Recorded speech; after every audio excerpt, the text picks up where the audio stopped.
I tempi previsti da legge nelle liste d'attesa per l'oltre il 90%. Direi ottimo, ottimo. Certo che per me, l'ho detto ai direttori generali, non è un punto d'arrivo ma un punto di partenza. Oggi dobbiamo fare ancora di più e dopo, avendo raggiunto l'ottimale, inizieremo anche a decrescere con l'attesa ed è quello che vogliamo fare. Questi i dati che il governatore Zaia diffonde dopo l'incontro in mattinata con i direttori della sanità veneta allo IOF di Padova.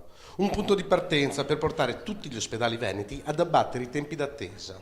Strumento indispensabile per realizzare questo scopo sono le aperture serali prefestive e festive degli ambulatori che nell'ultimo anno hanno permesso di erogare 200.000 prestazioni in più. Grazie. Occasione per discutere di sanità è stata l'inaugurazione della prima PET risonanza magnetica, un macchinario unico in Italia che permette di effettuare contemporaneamente le indagini PET e la risonanza magnetica, uno strumento fondamentale per le diagnosi delle neoplasie, un macchinario particolarmente indicato nello studio delle patologie oncologiche dei bambini.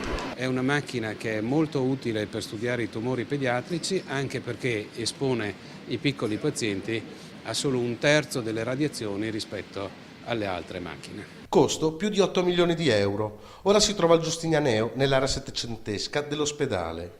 Poi un'occasione per parlare del nuovo ospedale. Il dottor Dario mi ha garantito che nel giro di 2-3 settimane chiuderà quell'analisi tecnica che gli è stata affidata come stazione appaltante, dopodiché avremo tutti i dati per partire e decidere.